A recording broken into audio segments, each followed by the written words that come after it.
Hi guys, welcome to our vlog. So, napunta tayo dito ngayon sa gun show. Dito to sa SMX, sa MOA. So guys, FYI lang no, 250 ang entrance fee. So medyo medyo mabigat-bigat, kaya pagka pumunta kayo dito, sulitin nyo lahat, puntahan nyo. Para naman masulit natin yung 250. Anyway, ito yung first booth. Pagpasok nyo sa entrance sa kanan, ito yung booth ng PB Junisho. So ito, makikita nyo ngayon kagad dito yung mga 12 gauge na shotgun. So meron sila ng ACAR,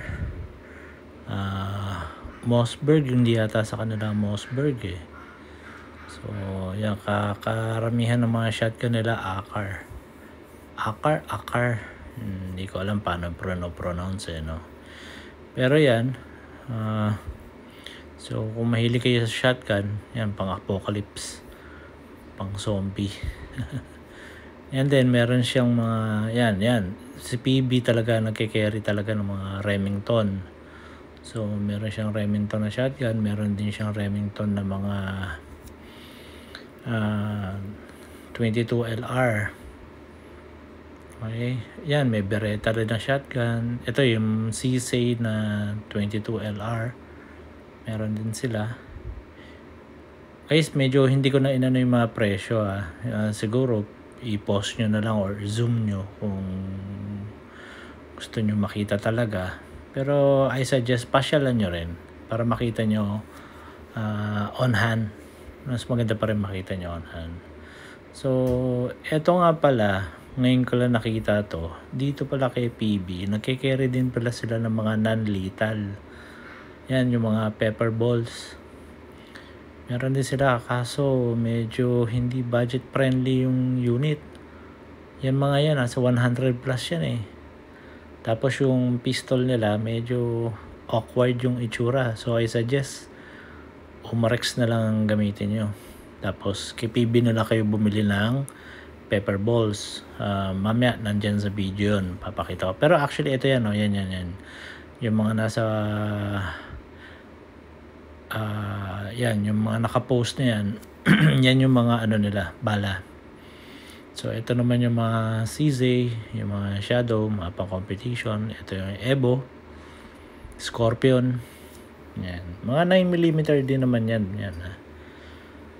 Tapos ito yung mga P10 series. Yan, P10S, P10M, P10F. Yan, CZ.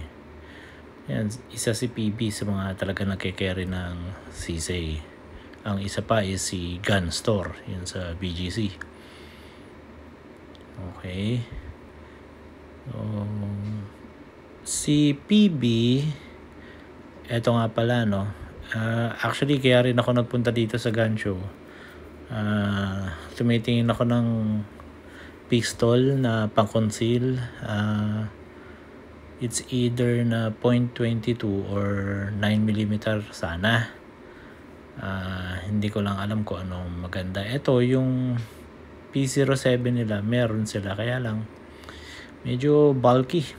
Tsaka mabigat. Mabigat siya compare nyo dun sa iba.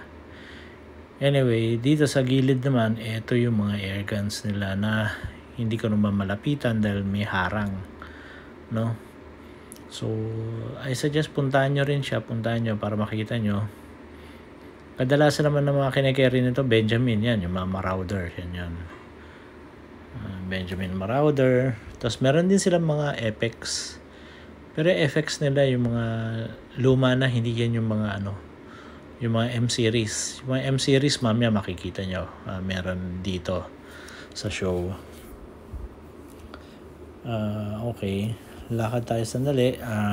Katapat ng PB Junisho itong si Trust Trade. Pero dito kay PB, ayan, makikita nyo, yung tinuturo kong yan yung FDE na Evo na 178,000 ata yan o 150. Yan, basta ganyan ang mga presyuhan yan eh. Yung mga Evo na yan. 9mm. Pero alam ko yung mga ganun, hindi basta-basta makukuha ng permit to carry yun eh. Parang permit to transport lang kung dadalhin nyo sa range, ganun. And yung mga CC shadow nila na para sa akin mas maganda yung itim, yung nasa pinakadulo kanan. Mas simple ba? Ayan. Ito pa yung isang Scorpio nila. Itim naman, all black. Pero meron ako nakita kanina, Scorpio nila 99,000 ang presyo eh. Pero hindi ko lang alam bakit iba yung masyadong mababa yung presyo. Anyway, yan, kakalakad natin. Eto, nakita ko tong Walder. Yung Walder nila, ito maganda. Pero 22 LR lang to, no guys? Maliit lang bala na to. Pero ito, kita nyo, may adapter. May thread siya sa dulo, so pwede nyo lagyan ng suppressor. Pero yung 22, hindi mo naman kailangan na lagyan ng suppressor. Yan, mahina lang naman yan eh. Tapos ito yung nickel na kulay. Yan. Parang ano tawag doon? Parang tansuba yung kulay nun. Yun, ganun. Okay, pero ang mas trip ko dito, ito yung black. Yan. Maganda yung grip niya, tsaka maganda yung datingan niya, no?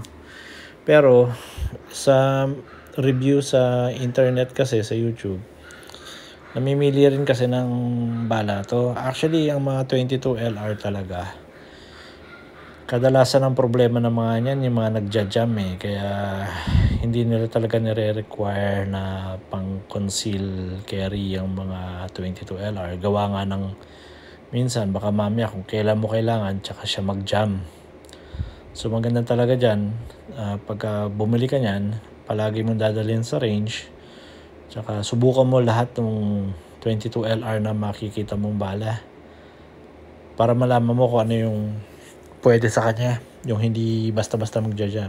Yung huling pinakita ko yun, yung Beretta, no? Yung APX 9mm yun. Ayan, tas meron din sila yung mga yung mga tunay tuloy. Yung mga original na Beretta talaga, yung mga unang labas, yung mga sumikat sa Lethal Weapon.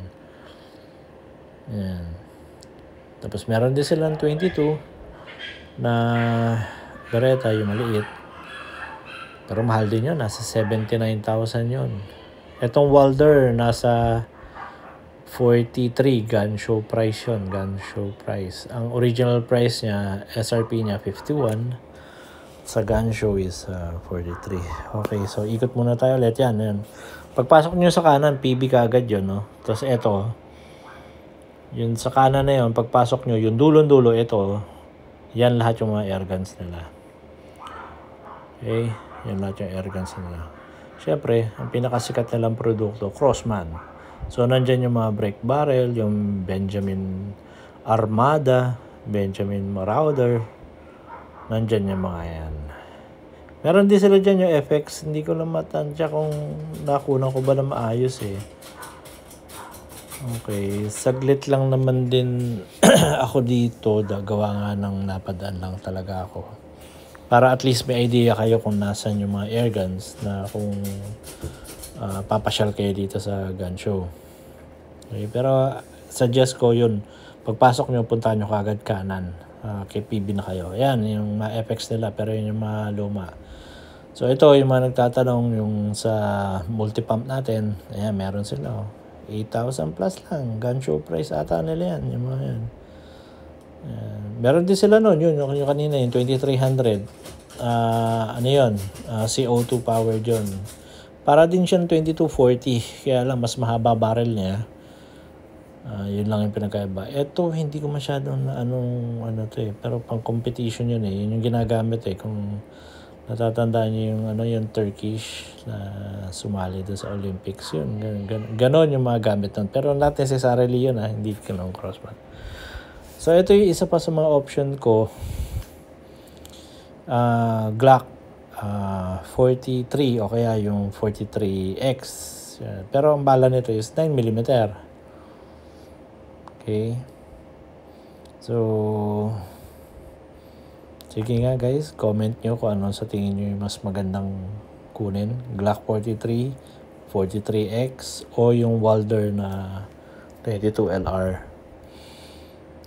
Sana makapag-comment kaagad kayo para at least habang gun show maka-purchase tayo. Para kahit papano, medyo discounted yung makuha natin. No? Meron man ako iba pang pistol pero gusto ko sana yung medyo mas maliit pa. And ito yung 43X.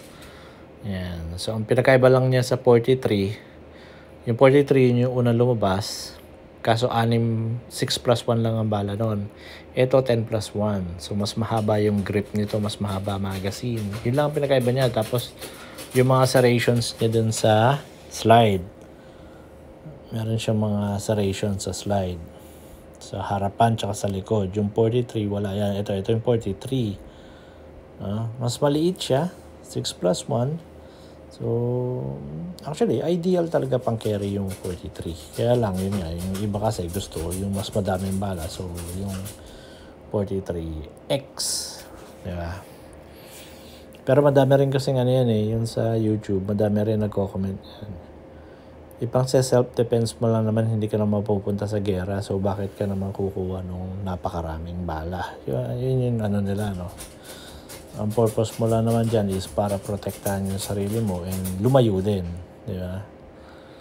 Tsaka yun nga dapat mag-practice ka ng mag-practice para hindi naman yung putok ka lang ng putok, wala naman tinatamaan. Parang ganoon, di ba? So,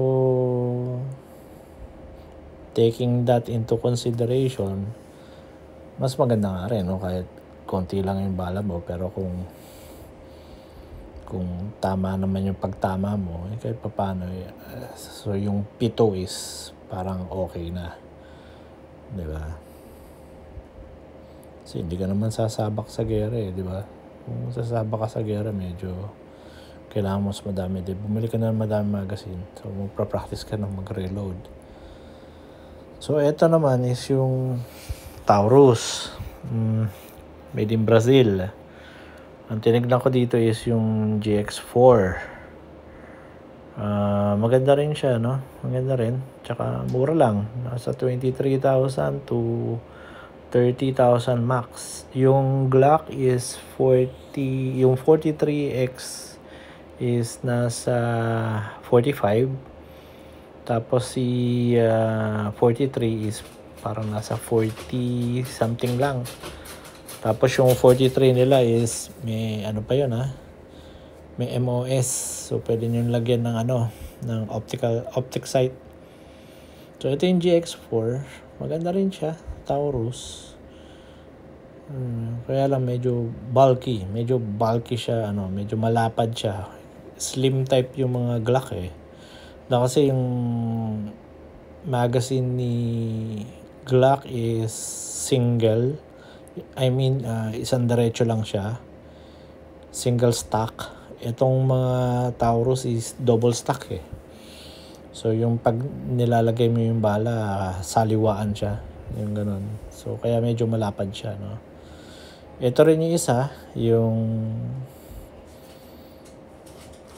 revolver, no? Taurus. Maganda rin siya. Maganda rin. Kaya lang, mga revolver kasi sobra ikli ng nito, yung mga barrel nito. Pero yun nga, for self-protection lang naman di ba? So, okay din siya. Tsaka, meron yan pero hindi ko pwedeng sabihin. Basta yung iba, mas gusto ang revolver.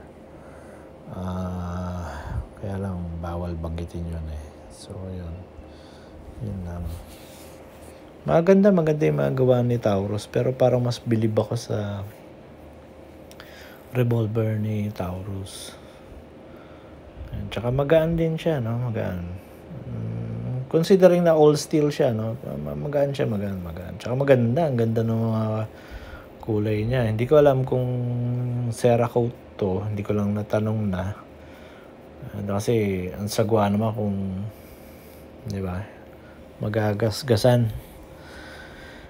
Pero Isa pa nga dun sa napanood ko talaga is, ano yun sabi nila, kung ipang everyday carry nyo, wag mong masyadong pormahan kasi hindi naman siya dinesign para ipang display. Dinesign siya para gamitin mo. Di ba? Parang kung worst comes to worst, pangaragan talaga siya. So, hindi mo siya dapat lagyan ng magandang decoration kasi iba, di ba, makikita natin, sinesera coat pa nila. Tapos, nilalagyan ng mga true glow na mga fiber optic sites, mga ganon. Kumbaga, talagang pinapaganda nila na husto yung mga unit nila na minsan parang hindi mo nagagamitin eh. Parang ganon, di ba? Pero, yun nga, as much as possible, syempre, mas maganda rin na hindi mo siya maggamit sa yung pagparel ng, alam mo na, di ba? Mas maganda magagamit mo lang siya talaga sa range. Pang-practice lang talaga sa range. Ganon. Anyway, ito pa isa. Sinadya ko talaga kagad to si Han. Pangalawa to sa puntahan nyo guys. PB and then Han. Kasi puro airguns tayo. Napakadami nilang selection dito. Pero sa totoo lang, marami pang kulang. Kasi dati meron pa sila yung mga pistol na PCP. Yun yung hinahanap ko. Kaso wala sila eh. Sabi nung kausap ko dito, meron daw silang in order pero hindi pa dumarating. Yan, yung mga Hatsan Barrage. Wala rin sila nung Blitz. Yan, ito yung Reximex Meta. Medyo bago yan. Ito yung kaibigan natin, si Irene. Yan. Pwede nyo siyang puntahan. Hanapin nyo siya, si Irene. Mabait yan. So, mabibigyan niya kayo ng discount. Sabihin nyo, pwede nyo rin sabihin na kayo, subscriber natin kayo para at least mabigyan kayo ng mas magandang discount. Ito yung mga Gamma brake barrel nila. Diba? So, nandito rin yung Roadster natin. Meron sila nun. Sila nagkikerry nun, Roadster. Tapos, nandito rin yung Speedster. Ito, tunay ito. Hatsan to, pero 12 gauge to. Shotgun.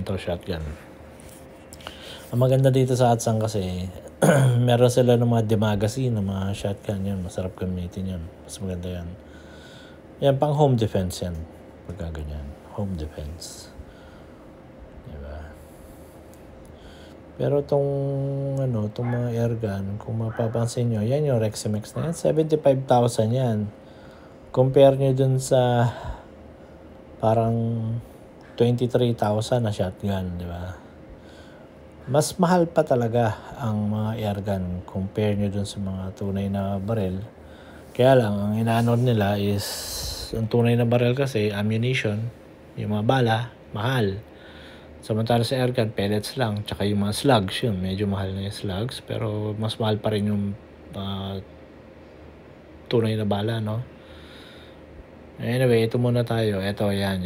Ito yung mga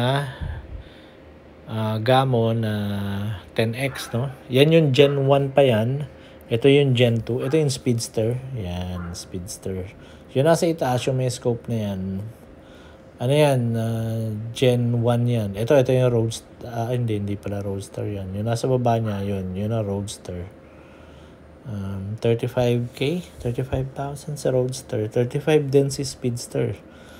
Actually, ang pinagkaiba lang nila, yung bat niya, yung bat stock lang.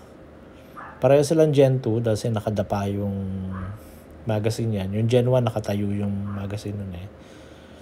Ayan, yung Speedster, may taguan siya ng extra magazine sa grip. Ayan, pwede mo itago dun yung extra magazine mo. Walang ganun si Roadster. Pero, aside dun sa bat stock, wala na silang pinagkaiba actually. Parehas sila. Kung mapapansin nyo rin naman mga gawa ni Gamo, halos kadalasan pinagkakaiba lang yung mga yung mga bat stock niya. Yun. Pero pinakamalakas talaga nila is yung Magnum. Yun, meron kanina doon yung Magnum, pero hindi siya yung 10X. Suggest ko guys, kuha kayo yung 10X na yung demagazine nila. Saka hintayin natin yung Gen 3. Sinabihan ko itong si Han na kung pwede, magparating sila ng Gen 3. Tapos yun ang kukunin natin, kukuha tayo ng Gen 3 para i-video natin. Tapos makita nyo kung ano yung features niya. Kasi ang alam ko yung Gen 3, mas malambot yung pagkasa niya. Pero yung magazine niya, parehas lang nung Gen 2. Kulay green lang ata yung pinakalagayan niya. Pero yun ang pinakaiba niya. Tapos yung Magnum nun, mas malakas. So, ito pa yung isa. Third na puntahan nyo, si Stronghand. Kung naghahanap kayo ng Umarex na gauntlet, meron sila. Gauntlet 1 nga lang, yung 2 wala. And eto guys, kung makikita nyo yung pistol na yun, titignan ko yun. Yun yung Rex P. 109 joules. Yan. Mga kaibigan, 109 joules yan. Ang lakas niyan. 9mm yan na pellet ang nilalagay dyan. JSB meron nun. 0.357 yun. Ang ano niya, wala lang akong time na pumunta kay PB para tumingin ng 9mm na pellet nila. Pero malakas to. Pero single shot lang to. So, hindi to magazine. So, every load nyo, kada barrel nyo, load kayo na load. Yun nga, single shot lang siya. Tapos, ang pagkasa nito, yung trigger guard, yun yung niya, yun yung lever niya. Yun yung ikakasa nyo pababa para malagyan nyo ng pellet. Okay. Maganda rin siya. Kakaiba itsura niya. Pero ang kaya mo siya bibilin actually is yung lakas niya. Malakas to. So, kung gagamitin mo siya pang Rex P. Kung gagamitin mo siya pang home defense, pwede rin. Malakas to. Kaya lang, diba? Yun na lang yung natin. Kung kaya mong bumili ng tunay na baril, edi yun na lang gamitin mo. Pero kung gusto mo, yung wala kang masyadong inaasika, so ngayon kasi every 5 years saka 10 years ata renewal ayun. Madami lang permit kasi yung tunay, ganun. Diba? So, ito yung isa, Tactical Corner. Si Tactical Corner kasi ang mga nagbebenta talaga ng mga high-end na mga pistols tsaka mga rifles, no? Iba-iba dito. May Sig Sauer sila. May Ruger. May Smith & Wesson sila. Diba? May Walther din sila. Maraming klaseng baril tong si isa pa sa maganda rin nila hindi ata sila nagke-carry noon yung Hellcat Springfield. Yan. Pero meron tayong madadaanan mamaya kay Espinelli ata ayun. Yan. Pero guys, mag-ikot-ikot kayo. Nakakatuwa rin lang na kumahilig kayo sa mga baril. Yan. Magastos na hobby. Pero maganda kasi. Maganda rin siya. Pero kung katulad ko kayo na nangongolekta, medyo alam niyo na, medyo magastos, no? Medyo magastos siya. So, ang daming na naman tao doon. Maraming bumibili na naman kay Tactical. So, dito naman tayo kay Top Spot. Kanina daw, nandito si Cheese Escudero, Senator Cheese Escudero. Hindi ko naman inabutan. So, ito mga 12 gauge shotguns to. Sulon Arms. Ayan. Actually, hindi ako masyadong fan nito, no? Hindi ako masyadong mahilig sa ganito kahaba. Kung mahaba, gusto ko yung mga Smith & Wesson na 22 LR. Ayan. Yung ZZ na 22 LR. Yung ano ba isa? Yung AK-47. Yan, yung mga ganun. Kaya lang bawal pa sa civilian yun eh. Bawal yun. Meron yung AK-47 na parang ano lang ata. Yung parang ano tawag doon? Semi-auto lang. Semi-auto. Bawal kasi sa atin yung mga full auto eh. So dito naman tayo. Paglampas niya. Ito speed edge. Isa rin to sa mga nagbebenta ng mga magandang baril. Eto, meron sila dito, yan sa kanan. Alam niyo ba kung magkano presyo nito? Yung, teka, punta natin. Eto, yan. Naka-frame yan, guys. Hindi nyo pwedeng hawakan. Yan, yung gold na yan, alam niyo kung magkano yan. 750,000 ata yan. 750K. Imagine, bibili ka ng baril na ganong kahalaga.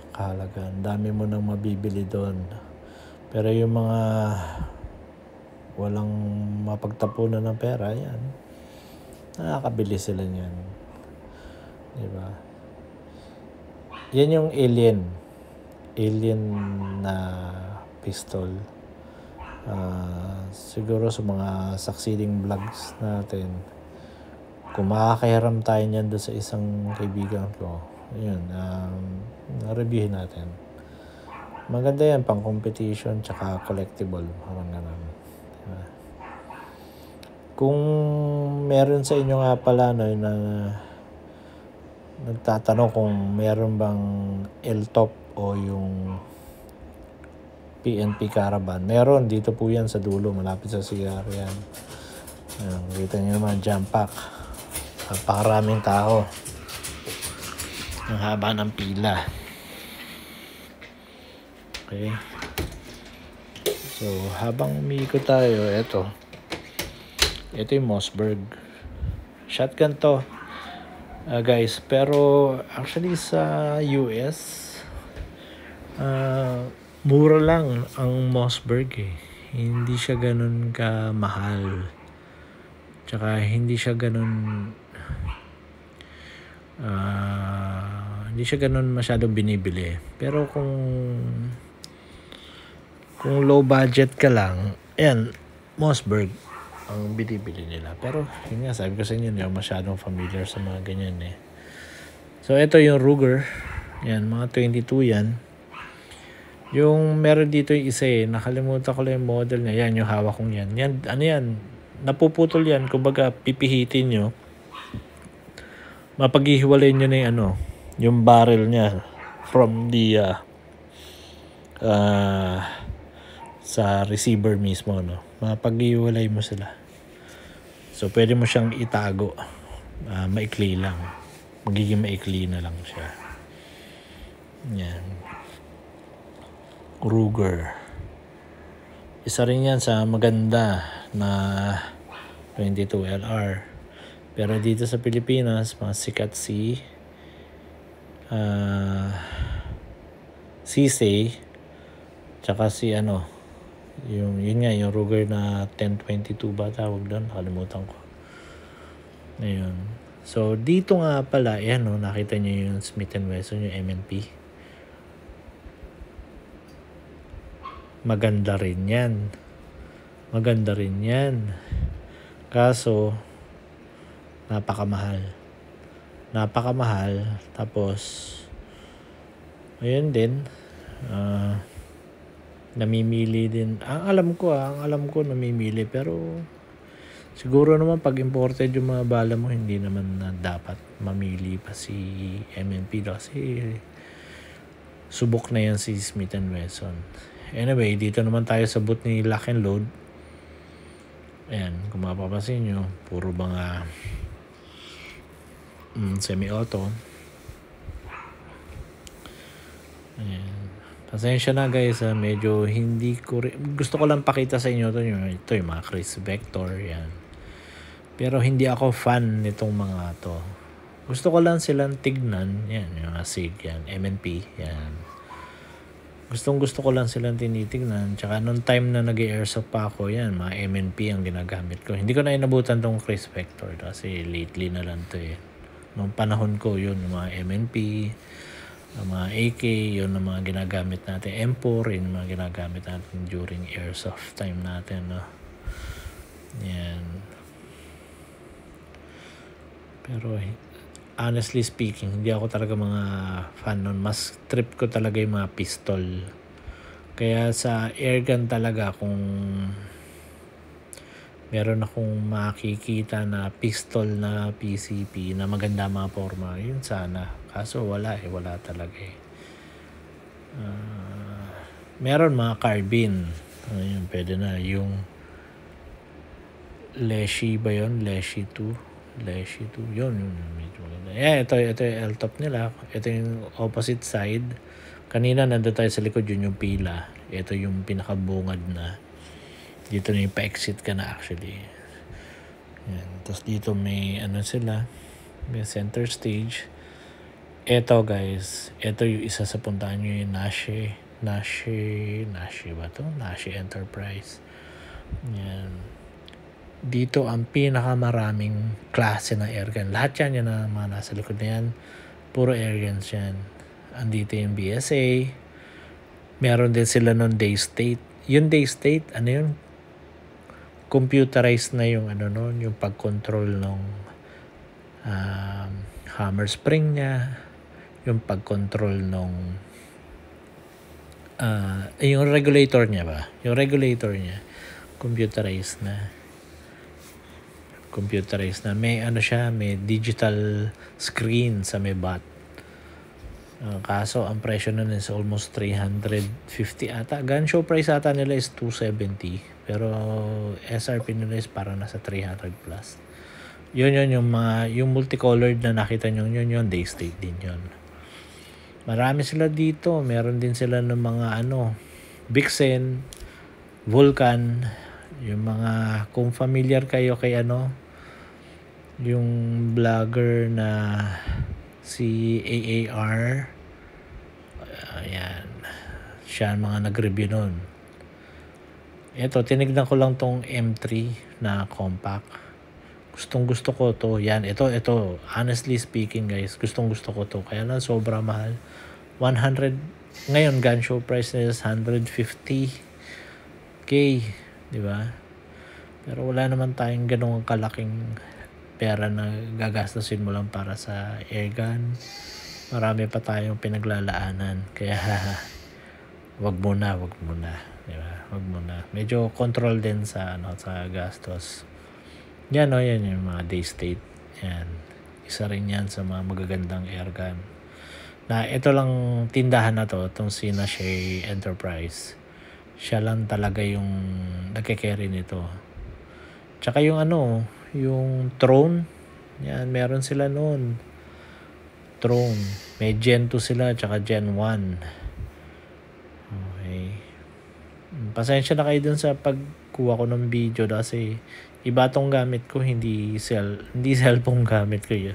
Masanay ako dun sa cellphone kaya lang ito, nakiram tayo nung action cam.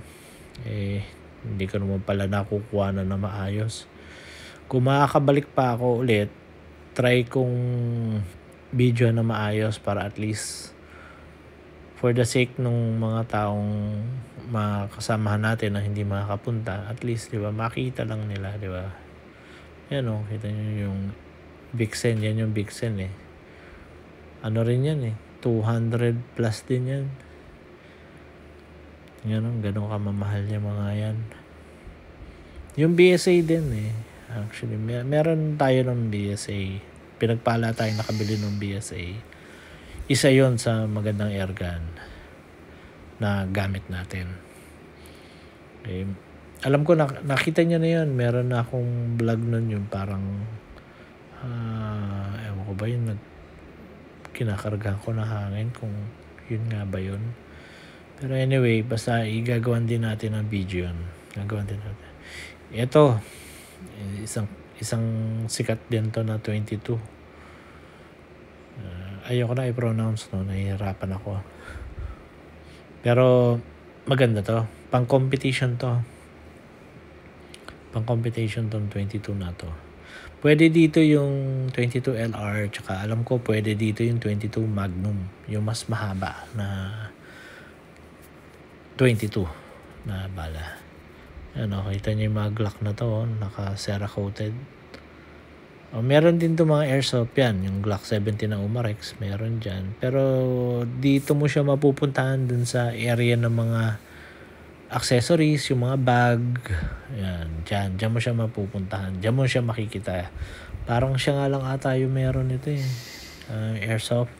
Pero alam ko dun kay Nashe Enterprise, meron din doon. May mga ano siya doon. May mga Umarex na pistol na pellet tsaka BB. Try natin ulit basta try ko ulit na bumalik para i-video lang ulit lahat. Kasi itong time na to is nagmadali lang ako, umalis lang ako dun sa opisina para lang i-video to kung ano yung pwede nating puntahan kaagad para doon sa mga kagrupo natin dito na nag-airgun. So, eto, yan, yung mga Chris Vector ulit. Sikat na sikat tong Chris Vector Katapatan nito yung yung CC na Scorpion, yung Evo, yun ang mga katapatan yan Tapos si Glock, ang ginawa naman niya is yung, alam niyo yun, yung parang yung carbine adapter niya. Yun. Yung Glock mo mismo, isasaksak mo dun sa device na yun. So, magiging parang carbine na rin siya. Ganun naman yun.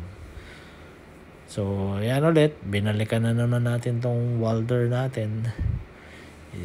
Medyo type na type ko talaga tong black na to. Pero comment nyo guys.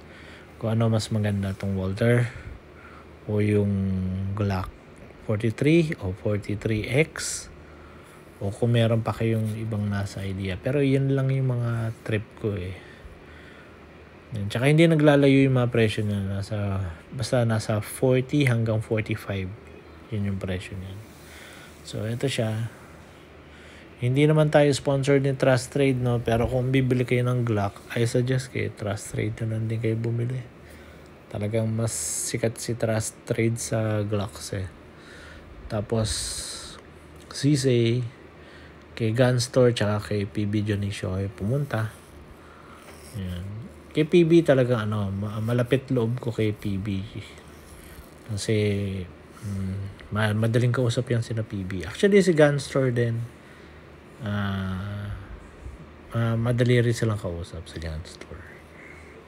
So, yung kung sino na lang yung malapit sa inyo. Kasi si Gun Store sa BGC, si PB nasa Quezon City, si Trust Trade nasa Robinson Ortigas, tsaka dyan sa may Krami, malapit sa Krami, yung bagong building nila doon. Yan, ito yung inaano ko, yung Glock 43. Ito yung Glock 43. Nagagandaan ako sa kanya. Tapos, yung magazine na kasama niya na is yung may extended na tawag ba doon? Yung pad sa ilalim. Nakalimutan ko tawag Para at least yung buong kamay mo nahahawakan, nagre-grip mo na maayos yung niya. Yung pinaka-handle niya. Yan. So, ito. Final look ulit dito sa welder. Okay. So guys, ito yung yung pellet, yung pepper balls na sabi ko sa inyo na pwede nyong bilhin kay PB. Tapos bumili na lang kayo ng Umarex na airgun. O nga pala, kay Armscore, makikita nyo may brake barrel sila, yung Webley. Yan, meron sila. Meron din nga sila dyan PCP. Ayun yung nasa gitna. Kaya lang hindi na ako nag-inquire kasi walang naka-duty dyan sa area na yan noong time na yun Kaya hindi na rin ako masyadong Pero Webley, maganda rin tong malalakas tong mga to. Kaya lang, ang napansin ko sa Webley, kasi nagkaroon din tayo ng Webley, mabilis kalawangin si Webley. Kaya dapat aalagaan nyo siya talaga ng oil. Mabilis siyang kalawangin. Kasi, noong time na nakabili ko ng Webley, so malinis siya, inuwi ko. Mas matagal na nakatambak yung gamo Pero mas mabilis kinalawang si Webley. Yun din naman mga comment ng mga dating gumagamit ng Webley. Yung mga nakilala ko rin nung meron pang Facebook group kami sa Break Barrel group sa Facebook. Yun din yung mga comment nila, yung mga Webley mabilis kalawangin. Ito guys, hindi ko alam kung anong klase to, no. Hindi ko alam kung anong baril to, baril ba ito, airgun ba ito, pero ano daw to electric, ewan ko ba. Hindi ko rin masyadong napagtuunan ng pansin binidyo ko lang para at least kung sino nakakaalam, please comment nyo na lang, no, para i-share natin sa mga kasama natin kung ano ito. Meron akong katabi dyan interesado siya pero hindi na ako nagtanong-tanong pa sa kanya kung ano yun. Kasi ang pinakaano ko talaga dito is yung mga concealed na everyday carry. Yan guys, ito itong hawak ko to. Yan yung Springfield. Yan Springfield yan. Maganda siya, Hellcat yan, pero 75,000. 75,000.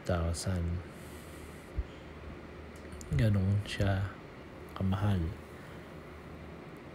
Eto, hindi ko alam kung anong klaseng baril yun, pero ang ganda rin ng pagkakaano niya, Cerakote niya. Yan, so bumalik tayo sa tactical corner. Ayan yung mga niya, Ruger. So anyway guys, yun lang yung overview natin dun sa quick trip natin dun sa gun show. Bye bye.